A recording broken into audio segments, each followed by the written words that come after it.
Ils m'ont mise dehors. Ils m'ont mise à la porte, maman, j'ai nulle part où aller. Hey yo les gars, j'espère que vous allez bien. En tout cas, moi je vais super bien. Bienvenue dans cette nouvelle vidéo. Aujourd'hui encore, on va voir une autre chose.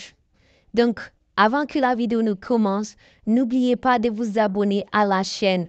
Non, sur notre chaîne, Maka Fouini. Tout de suite, va t'abonner, partage et like la vidéo avant que la vidéo ne commence. Let's go!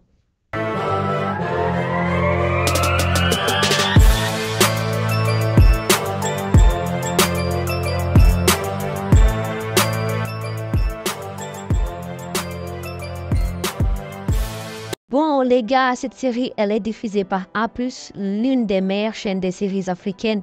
Je te recommande d'aller regarder tout de suite sur l'application A+, si ce n'est pas encore fait. Bon visionnage. Bon, les gars, voilà Daisy qui revient du village. Enfin, Daisy au village avec sa maman. Et voilà sa maman qui sort pour voir qui était dehors, mais elle voit que c'était sa fille qui est en train de pleurer dehors. Sa maman fut étonnée et elle demanda à Daisy, « Toi ici ?» Et Daisy répondit « Oui » en pleurant. Et elle dit à sa maman que la famille Citoyen a tout découvert. Ils ont découvert pour les médicaments et tout. C'était vraiment triste. Et elle disait à sa maman qu'ils l'ont mis dehors, qu'elle n'a nulle part où aller en pleurant et tout. Vraiment, c'était waouh. Et sa maman répondit « Et maintenant, tu te souviens de ces maisons avec des tôles et tout ?» Non, vraiment, c'était drôle en fait. Et que Gisto, le grand bandit, a enlevé son fils. Et elle a été humiliée devant toute la famille. Donc, sa maman répondit donc, c'est quand tu as eu tous ces problèmes que tu t'es souvenu de moi. Donc, tu te fiches de moi là. Et sa maman disait à Daisy, alors faut te retourner en ville. Et Daisy refusa. Daisy disait, non, je ne veux pas me retourner en ville parce qu'il y a le grand bandit, il y a Gisto, le grand bandit là-bas, je ne veux pas me retourner et tout. Et sa maman disait, d'accord, il n'y a pas de problème. Mais quand tu vas rester ici, tu vas travailler et tu vas aussi attendre le repas dans ton assiette. Et Daisy était vraiment contente et elle fait un câlin à sa maman et tout. Elle remercie sa maman et puis elle prend ses valises et puis elle part. Dans cette partie, nous avons la grand-mère. La grand-mère qui est au jardin en train de regarder si Walter a bien travaillé sur les jardins et tout. Puis voilà, Walter était dans le coin et est en train de regarder la dame et tout. Puis Walter vient vers la vieille mère et tout. Et ensuite, Walter dit à la vieille mère, « Attendez, je vais vous aider. » Puis la vieille mère regarde Walter et dit, « Vraiment, merci, t'es vraiment utile. » Puis Walter regarde la dame et dit, « C'est rien, c'est pas un problème. Vous savez, madame, les gens sont capables de tout pour l'argent. » Puis la dame sourit et regarde Walter. Et c'est ensuite que Walter sort des phrases en complimentant la dame et tout. Il essaie de draguer la dame dans les coulisses et tout, mais la dame, elle est très intelligente, elle comprend. Et elle dit à Walter d'arrêter ses phrases de con et de quitter là parce que là, tu essaies de me flirter, quoi. Tu essaies de me draguer, en fait. Walter aime trop les filles, même les vieilles, il ne laisse pas. Franchement, Walter, arrête. C'est ensuite que la dame prend son truc pour taper Walter pour que Walter quitte cet endroit. C'était vraiment drôle. Dans cette partie, nous avons Maïda et Mauro dans le bureau des Citoy. Ils étaient vraiment contents, ils étaient vraiment heureux. Et puis voilà. Et voilà que Mauro annonce la nouvelle en disant à Maïda que bonne nouvelle parce que voilà que maintenant les dettes les plus urgentes empruntées est maintenant réglées. Et maintenant ils peuvent se lancer dans le concours. C'est ensuite que Maïda fait un câlin à Mauro. Ils étaient vraiment heureux. Et quand Mauro disait à Maïda que maintenant que tout est réglé, Maïda dit non, il ne manque plus que Djingadela maintenant et ses accessoires. Mais qu'elle peut appeler l'entreprise tout de suite pour régler le problème. Elle décida d'appeler l'entreprise et c'est Lucas qui décroche. Mais Lucas se fait passer pour une femme, en fait pour une assistante qui travaille pour Djingadela là-bas en fait.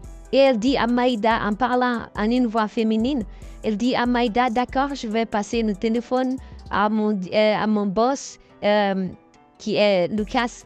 Et maintenant, c'est ensuite que Lucas, comme il s'est fait passer pour une femme, et maintenant il revient dans le vrai téléphone en disant que maintenant, hello, je suis le vrai Lucas, que puis-je faire pour vous? Et Maïda répondra, d'accord. Et c'est ensuite que, comme Lucas maintenant il est revenu dans le vrai sens de Lucas, en disant, hello Maïda, qu'est-ce que je peux faire pour toi? Et Maïda répondra à Lucas en disant que je veux savoir plus sur les accessoires et sur l'entreprise et tout pour se lancer dans le concours. Et maintenant, Lucas disait à Maïda que je pensais que tu voulais plus parler avec moi et que tu veux gérer 2 entreprises en ta possession. Et c'est ensuite que Lucas disait à Maïda que pour une fille du village, tu as beaucoup plus d'ambition. C'est ensuite que Lucas raccroche le téléphone et sourit. Puis voilà quoi. C'était vraiment bizarre parce que Lucas, il a un comportement ces derniers temps. Franchement, même son avocat est contre lui. Dans cette partie, nous avons Gisto et Monsieur Eduardo qui sont en train de boire de je sais pas quoi. Mais ils sont en train de discuter. C'est dans cette discussion que Monsieur Eduardo dit à Gisto que Daisy a été renvoyée de la maison et que Daisy utilisait des trucs de fétiche à la maison pour pouvoir contrôler Evandro et tout. Et c'est ensuite que Gisto répond à Evandro en disant que franchement, elle a réussi à dominer ton beau-fils, mais elle n'a jamais pu réussir à me dominer, à utiliser ce genre de trucs contre moi. Ça va jamais marcher. Et c'est ensuite que M. Eduardo répondra à Gisto en disant qu'elle a été quand même l'amour de ta vie. Et Gisto se fâche directement. Il se fâche, il est en colère en répondant à Eduardo en disant que la frontière entre l'amour et la haine est mince. Et Eduardo répondra à Gisto en disant tu dis ça parce que elle a été en couple avec Eduardo, tu dis ça par jalousie ou bien tu dis ça parce que tu veux dire. Ou bien tu le dis par vengeance, ou bien tu veux te venger. Et c'est ensuite que Gisto sort sa colère, toute sa colère, en disant que je vais me venger parce que Daisy m'a abandonné avec une balle dans la jambe. Et c'est ensuite que l'avocate rejoint les deux types, en fait les 2 bandits. Ils étaient en train de discuter et l'avocate rejoint la conversation. Et directement, je crois que c'est la première fois que l'avocate rencontre Gisto. Je crois que c'est la première fois, je crois. Parce que là, elle dit à Gisto que quand elle voit Gisto, elle dit directement si je te rencontrais dans la ville, je te donnerais absolument tout. Ouais, c'était la première fois, c'est sûr. Après leur conversation, il y a Gisto qui dit à l'avocate de falsifier les documents de Citoy. Tous les documents à son nom, en fait. C'est ensuite que l'avocate répond, pardon, je ne peux pas falsifier tous ces documents à ton nom. Et déjà, Gisto veut que les documents soient falsifiés à son nom qui est Gisto. Mais l'avocate n'est pas d'accord et l'avocate répond, non, je ne peux pas falsifier les documents à ton nom, ça court un grand risque, mais je pourrais falsifier les documents à un nom manuel. C'est-à-dire que Gisto doit changer son nom et que son nom doit être manuel. Et maintenant, à partir de maintenant que le nom de Gisto doit être manuel pour les Citoy. Et Gisto était d'accord avec l'avocate et qu'à partir de maintenant, il va changer son nom et son nom deviendrait manuel. Et ensuite, l'avocate répondra, d'accord, maintenant, nous n'avons aucun problème. Et voilà que M. Eduardo répond en disant que non, nous avons un petit problème parce que le problème, c'est Madame Isaura, c'est que la vieille mère. Déjà, la vieille mère, elle doute très, très fort de M. Eduardo, donc c'est le seul problème. Et c'est ensuite que Gisto sort le couteau en disant non, nous avons une solution face à ces problèmes. Il sort son couteau. Franchement, ça veut dire quoi quand Gisto sort son couteau là? Dites-le moi en commentaire parce que moi, je ne sais pas. Je ne sais pas, peut-être ils veulent faire du mal à Madame Isaura, la mère de Nilza, je ne sais pas.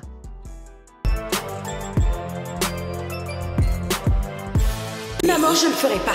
J'ai tellement faim, maman. Je n'ai pas mangé depuis hier. Ici, nous avons Daisy. Daisy qui dit à sa mère qu'elle n'a pas mangé depuis hier, qu'elle a trop faim, qu'elle ne peut pas aller laver les habits et tout, puisque sa maman l'avait dit de prendre les habits pour partir et laver les habits. Et comme nous le savons, Daisy n'avait pas l'habitude de laver les habits. C'était vraiment très compliqué pour elle laver les habits. Elle répond à sa maman qu'elle ne peut pas le faire, qu'elle doit aller dans la ville, faire ses ongles, qu'elle n'a pas le temps pour ses bêtises et tout, que la maison était sale, toute la maison est sale, tout ce qui est là-bas est sale et tout. Elle le dit à sa mère. Et sa maman répond que si tu ne travailles pas ici, tu vas manger et tu vas pas manger en fait. Tu vas sortir de la maison, c'est le bon moment alors de partir. Et c'est ensuite Daisy se met en colère. Elle quitte la maison en colère et c'était vraiment dur pour elle d'encaisser ce qui s'est passé à Sitoy. Et Daisy se rend dans un bar pour prendre quelque chose à boire, pour se réconforter, pour oublier ce qui s'est passé avec sa maman. Et quand elle arrive, et puis elle commande à boire, elle prend le truc pour boire et tout. Après avoir fini de boire, le serveur lui demande en lui posant des questions, c'était pas toi la fille qui avait fui le village, qui est partie en ville et tout. Mais Daisy ne répond pas. Daisy finit par insulter ses gars en disant ne me pose plus ce genre de questions, espèce de je sais pas quoi. Et après maintenant, Daisy se rend compte, elle a fini de boire, elle se rend compte qu'elle n'a plus l'argent sur elle. Et le barman lui dit, alors tu vas payer l'argent, sinon tu ne quitteras pas ici. Et sinon, je vais te faire du mal, il faut payer l'argent. Et nous savons tous que Daisy actuellement n'a rien du tout, elle galère à chier. Ce chauffeur est posé au calme dans sa voiture et lui, son objectif c'est de se venger de Lucas. Parce que Lucas lui disait de faire ci, de faire ça, il le faisait, mais par finir, il en avait marre. Et maintenant, il veut se venger de Lucas en disant, Lucas, il est là à me donner des ordres, j'exécute et maintenant c'est à moi de me venger de lui. Son tour est arrivé, je vais me venger de lui. Alors on attend de voir la vengeance de l'avocat de Lucas contre Lucas. Alors c'est ici que prend la fin de l'épisode 71 et 72 de votre série mozambicaine. Franchement, mes amours, n'oubliez surtout pas de partager, de liker. Je vous aime très très fort et je vous fais des bisous.